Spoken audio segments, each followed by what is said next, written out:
அனைவருக்கும் வணக்கம். நான் தமிழரசி பாலமுருகன். இன்றைய தினம் ஏப்ரல் மாதத்தோட 1ஆம் தேதி, அதோடு சேர்ந்து பங்குனி உத்திரம். இன்றைய தினம் நிறைந்த பௌர்ணமியில் நான் இந்த பதிவை உங்ககிட்ட ஷேர் பண்ணிகிட்ருக்கிறேன். இந்த பௌர்ணமி திதியானது நாளை காலை சரியாக 7:41 மணிக்கு முடிவடைகிறது. ஒவ்வொரு மாதமும் அமாவாசை திதி முடிவடையும் பொழுதும் பௌர்ணமி திதி முடிவடையும் பொழுதும் நம்ம சேனலை ரெகுலராக இந்த சோடச கலை நேரத்தை நான் உங்கள் கூட பகிர்ந்துப்பேன்.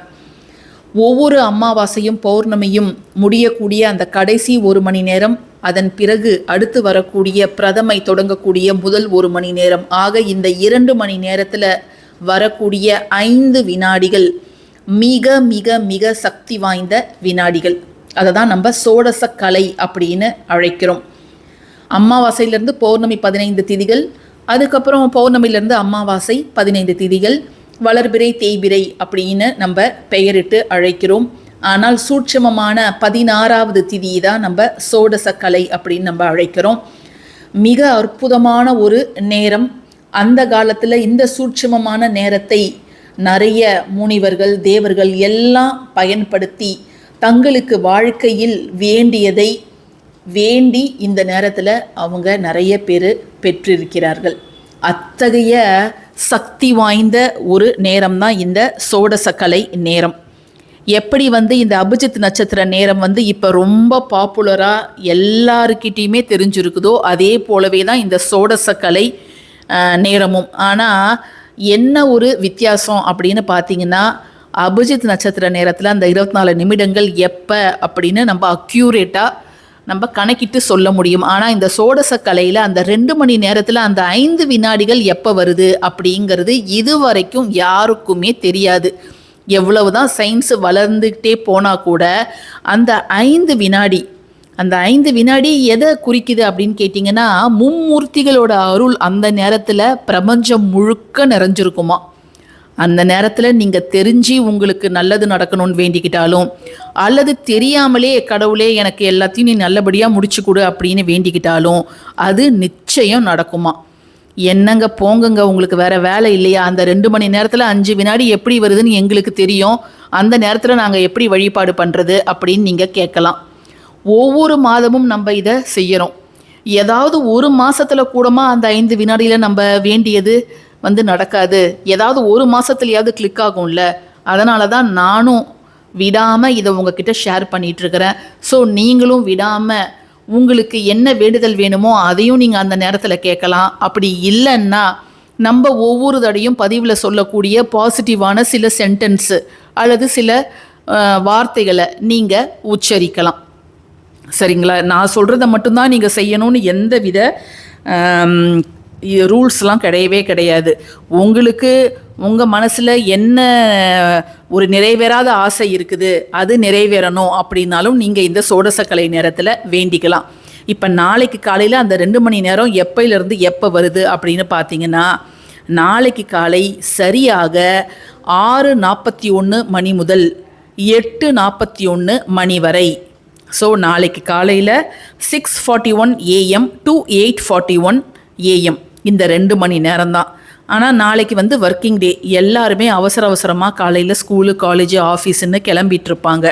அந்த நேரத்தில் எங்களாலலாம் உட்காந்து ஒரு இடத்துல உட்காந்து மெடிடேஷன் செஞ்சு எங்களுக்கு வேண்டியதை கேட்குறதெல்லாம் நடக்கவே நடக்காத காரியங்க அப்படின்னு நம்மலாம் சொல்லுவோம். ஸோ உங்கள் மனசுக்குள்ளே நீங்கள் என்ன வேலை செஞ்சாலும் உங்கள் மனசுக்குள்ளார சரியாக 6:41 8:41 வரைக்கும் நீங்கள் உங்களுக்கு வேண்டியதை இந்த பிரபஞ்சத்துக்கிட்ட கேட்கலாம். வண்டி ஓட்டும் போதெல்லாம் இதை நீங்கள் கேட்காதீங்க. உங்களுடைய கவனம் ரோட்டில் தான் இருக்கணும். மற்ற வேலைகள் செய்யும் பொழுது நீங்கள் இப்போ பஸ்ஸில் உட்காந்துட்டு ட்ராவல் பண்ணுறீங்கன்னா அப்போ கேட்கலாம். வீட்டில் இருக்கீங்கன்னா அப்போ பிரபஞ்சத்துக்கிட்ட நீங்கள் கேட்கலாம். ஏன்னா நடக்கவே நடக்காது, கிடைக்கவே கிடைக்காது அப்படிங்கிற நிறைய விஷயங்கள் இந்த சோடச கலை நேரத்தில் கேட்பதன் மூலமாக நமக்குன்னு சொல்லலை, நிறைய பேருக்கு கிடைச்சிருக்குது. நமக்கும் கிடைக்கும். நம்பிக்கையுடன் ஒரு விஷயத்தை நம்ம தொடர்ந்து செய்யும் பொழுது எத்தனை தடவை தான் நம்ம தோல்வியை சந்திக்க முடியும்? நிச்சயமாக ஒரு நாள் இல்லை ஒரு நாள் அந்த சோடச கலை நமக்கு வெற்றியை மட்டுமே கொடுக்கும். அதுவும் நாளைக்கு வியாழக்கிழமை சோடச கலை, குபேர சோடச கலை. அந்த குபேரர் நம்ம கிட்ட கொஞ்சம் அருள் பார்வை பார்த்தாருன்னா எவ்வளோ நல்லா இருக்கும். நவநிதிகளுக்கும் அதிபதி ஒரு நிதியை எடுத்து இதில் கொஞ்சமாக நீ வச்சுக்கோ அப்படின்னு கொடுத்தா கூட நம்ம சந்தோஷமாக நம்மளும் அடுத்த தலைமுறையினரும் ரொம்ப செல்வ வளத்தோடு வாழ்வோம். அதனால் நாளைக்கு குபேரரை வேண்டிக்கோங்க. அதே போல் குரு பகவானையும் வேண்டிக்கோங்க. குருவுக்கு உரிய நாள் நாளைக்கு. யூஸ்வலாக வியாழக்கிழமை அப்படின்னாலே எல்லோ கலர் ட்ரெஸ் தான் நிறைய பேர் போடுவாங்க. நாளைக்கு நீங்கள் குளிச்சிட்டிங்கன்னா எல்லோ கலர் ட்ரெஸ் போடுங்க. போட்டுட்டு நீங்கள் இதை உச்சரிப்பது அப்படிங்கிறது ரொம்ப ரொம்ப நல்லது. ஏன்னா குரு பார்வை நமக்கு கோடி நன்மைகளை பெற்றுத்தரும்.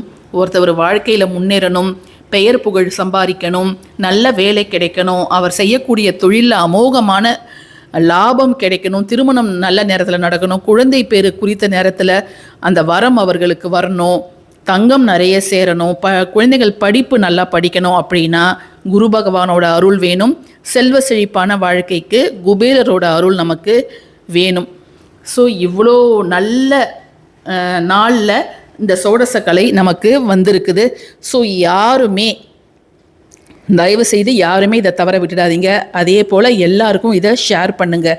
நம்ம நாளைக்கு காலையிலன்னு போட்டால் என்ன பண்ணுறாங்க, எல்லோரும் 10 மணி 11 மணின்னு நினச்சிக்கிறாங்க. இது காலையில் 6:41 8:41. நாம் உச்சரிக்க வேண்டிய அந்த சக்தி வாய்ந்த வரி என்ன அப்படின்னு பார்த்தீங்கன்னா, ஏராளம் எண்ணிக்கை என்னுள்ளே வந்தேறும். இதை நீங்கள் அப்படியே உச்சரிக்கலாம், அல்லது உங்களுடைய கைகளில் குபேர முத்திரை வைத்து கொண்டு நீங்கள் உச்சரிக்கலாம். ஏற்கனவே நம்முடைய சேனலில் குபேர முத்திரை எப்படி வைக்கணும் அப்படிங்கிறத நான் டீட்டெயில்டாக உங்ககிட்ட பகிர்ந்துருக்கிறேன். ஸோ அதை பற்றி நான் பேச போகிறது கிடையாது. இந்த ஒரு வரியை மட்டும் நீங்கள் உச்சரிப்பது அப்படிங்கிறது நல்லது. இது யார் வேணாலும் உச்சரிக்கலாம். தீட்டு காலங்களில் இருந்தால் நீங்கள் பூஜை அறைக்கு போகாமல் வெளியிலே உச்சரிக்கலாம், அல்லது உங்கள் வேலையை பார்த்துக்கிட்டே நீங்கள் உச்சரிக்கலாம்.